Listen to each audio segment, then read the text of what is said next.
So I got a lot of flack earlier because, listen, I think the Mavericks made a bad trade. Rick Bucher joining us live, Fox Sports NBA analyst. I took a lot of heat. I said, but if you've watched the first 5 games, and I know he was inactive since Christmas, there is a little bit of what Dallas was fearful of. He's not a defender. He's not in great shape. Yeah. His energy level gets sapped very quickly. He looked exhausted in that fourth quarter against the Mavs. And then a story comes out today that they called Minnesota for Ant, and they were like, Minnesota said, no, thank you, which I would have said, I know the Lakers stole him. But if you watch him, can I make just the argument? If AD was healthy right now, Dallas would be a more complete team than the Lakers, who are very heavy playmaker, but still are going to run into a big logjam where they won't stop bigs in the playoffs. Yeah, no, it's hypothetical, but I agree with you. We wouldn't be looking at this as a lopsided trade if AD was available. We saw a glimpse of it, right? When they played Houston. When he first came out, you're like, oh, my God. And it's why, most of us covering the league, we're like, you know what, Dallas is going to be really good. Oh, I think so.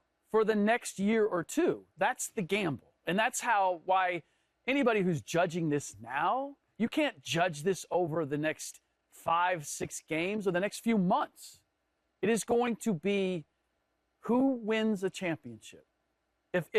If Luka comes to LA, and especially if they win it this year, which I still think is a reach, but if he wins a championship over the next 5 years in LA, and the Mavericks are basically betting short, they're going to win it in the next year or two. That's their best opportunity. If Dallas wins a championship in the next year or two, then I'm saying they won the trade. Yeah. And they're simply what they decided was one of the reasons Minnesota wasn't willing to make that is because it's not what Luka has done to this point. It's what he's going to do for the next 5 years, and you're going to invest $345 million in it. So is he going to be LeBron James or Steph Curry in terms of durability? No. Or is he going to be closer to Joel Embiid or Zion Williamson, who you look at, signed max deals, and ended up, that's a regrettable decision in both cases. So based on what he's done to this point, I'm not making a comparison in terms of what Joel and Zion have done. Luka has defied that. But when he was coming out, look, when I looked at what he did in Europe, going into the draft, there should have been no question he was the number 1 pick. It should have been like Cooper Flag this year or LeBron coming out. DeAndre Ayton and like, you're going to take him over Luka? But the question was his lifestyle, his conditioning, even then, and his body coming out. Yeah. People had questions. I remember looking at the video and saying on the air, is he athletic enough? He just looks blocky. Yeah. Now look, IQ off the charts, and that's the biggest element to his game and why he's dominated in the NBA.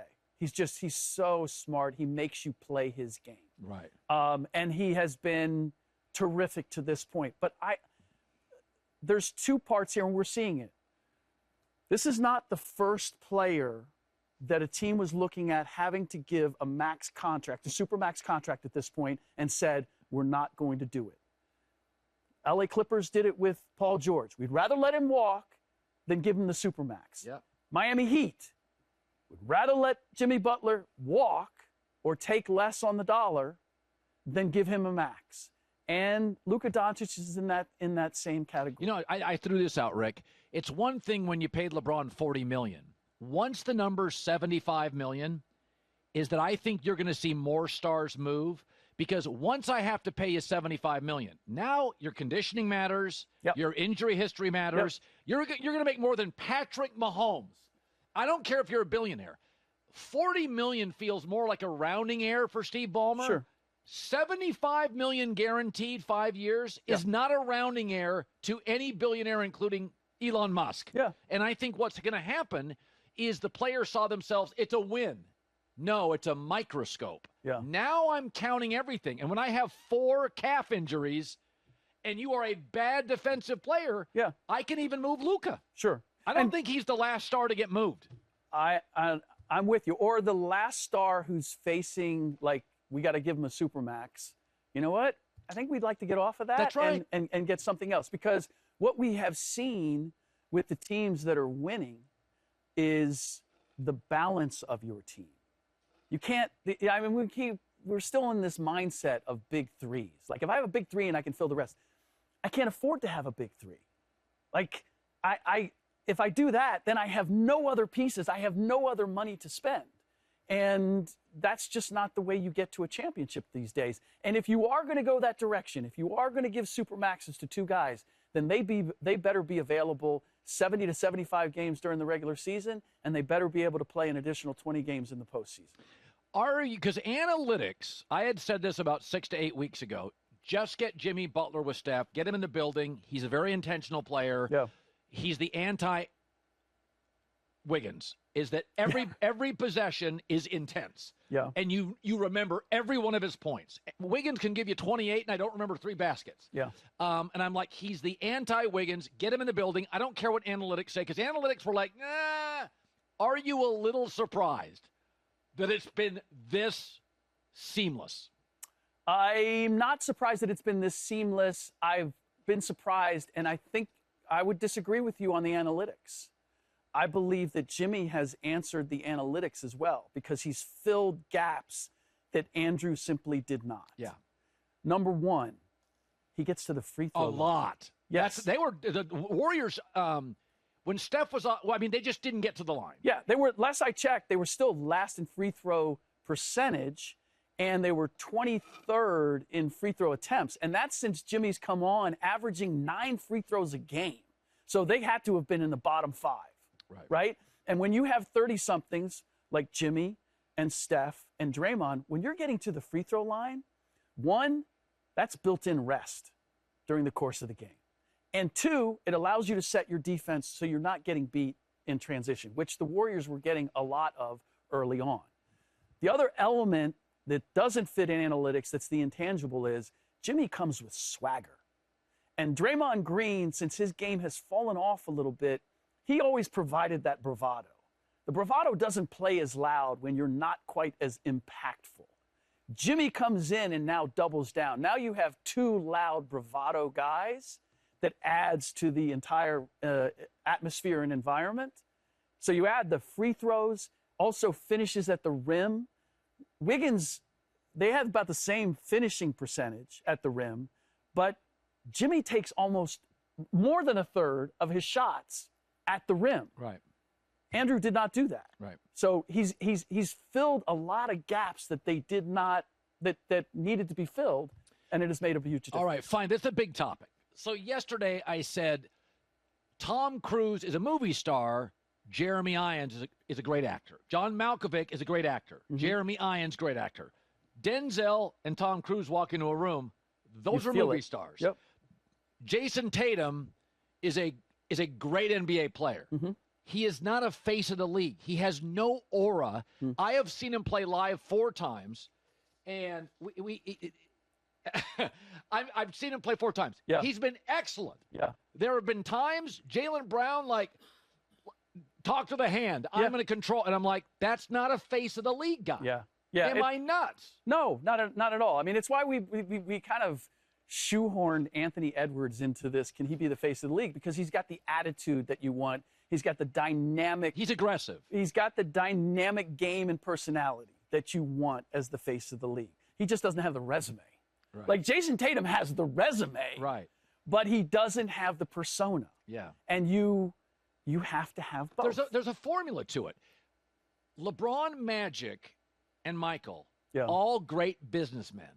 Mm-hmm. Very early on, they got the value of corporate America, shoe deal, get on TV, make yourself available for interview. LeBron to this day is always available after. I mean, literally can be a sideline reporter in Orlando. LeBron walks right over outside of the Luka game in L.A. against the Mavericks where he left so that Luka could get the shine on that and get the love. So okay, let me throw this out there. Here's our final topic. So he and I disagree on this. I think Inside the NBA is an entertainment show. Barkley acknowledges he doesn't watch all the games. they are one of the they are to me the only NBA show of note that has bite and teeth and will call players out for load management and crap. Yep. Other than that, because nobody wants to lose access, it's a bit of a fawning media coverage league. NFL reporters are hard. They're hard on everybody, including Lamar Jackson. NBA meetings a little fawning. So LeBron said this about the face of the league conversation. No, Channing did not say it perfectly. I think this stuff is overstated. 90% of NBA coverage, even on the inside the NBA, they like the players, but they'll call your crap out. This is the problem.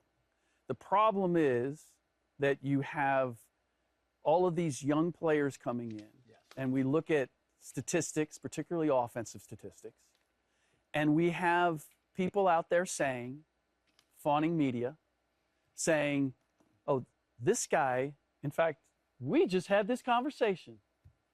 This guy is better than this guy, and we talk about a legend. Yeah. J-Mac just had me on his podcast. Yeah. He said, you're not going to like this.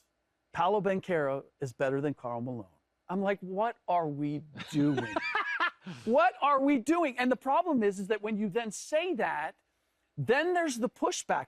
I love Paolo Banchero. Yeah. He's in the book that I'm working on right now. Love everything about him. Immensely talented. I think he's a winning player. I think Orlando's got a future. Don't tell me he's better than Karl Malone. He's done nothing to justify that. So what happens is we put him on that pedestal, and then anybody who actually looks at the league in entirety goes, no, he's not. And so now you end up criticizing or taking apart Paolo Banchero when was never my intention. My take is there's two sports where athletes really believe the media is too hard. International soccer stars and NBA stars. Why? Because they're both star-driven. And so we're constantly comparing iconic stars. Yeah. In football, it's like outside of Mahomes, Brady, it's a team structure. Yeah.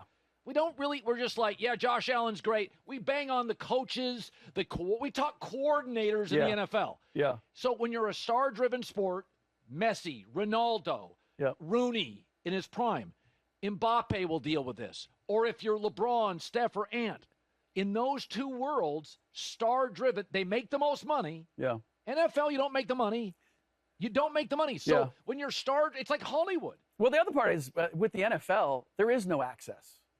You're not trying to protect any access because by and large, your access, if you're covering the league, it's with the GMs and the coaches. Right? Right. It's not with the players. The players aren't going to say anything anyway. Yeah. So I agree with you. I think that the attempt to maintain access has us saying things about players in the game today where I'm just like, look, I like that guy, but don't tell me he's better than so-and-so. And usually we're going to have that, like with a Jason Tatum. Yeah. We're going to have that conversation about guys who are in the conversation for face of the league. The best players are going to be compared to yesteryear's greatest players, and they're going to be put on a pedestal that they haven't warranted, and then they're going to get knocked off of that, and so it makes it look like they're being unfairly criticized. Yeah. I've been in a room with LeBron. LeBron has an aura. I've been in a room with Magic. Magic's got an aura. I've been in a media scrum with Michael Jordan. I watched Jason Tatum 4 different times. I've gone and watched him play on the court. He's just a really talented guy. Yeah. Like, that's just the reality of his game. Yeah. It's not a knock on him. He's just a really talented guy without any charisma. Yeah. No, he's a really good guy. His game is not like, tell me the number of Jason Tatum plays you remember. I said this yesterday. Close your eyes and think of Magic Johnson. You can see the highlights. Oh, yeah. You can do it with Anthony Edwards, to be honest with you. Close your eyes on Jason Tatum, and I just see 26 a night. Yeah. Good, a very willing defender. Would love to have him on my team. Absolutely. But am I marketing my team? I might need to get somebody else along with him. All right. Good stuff, Bukes. Hi, everybody. It's me, Uncle Colin. Subscribe here to get the latest from the herd, including exclusive behind-the-scenes videos and more, wherever you may be, however you may be watching. Thanks again for making us part of your day.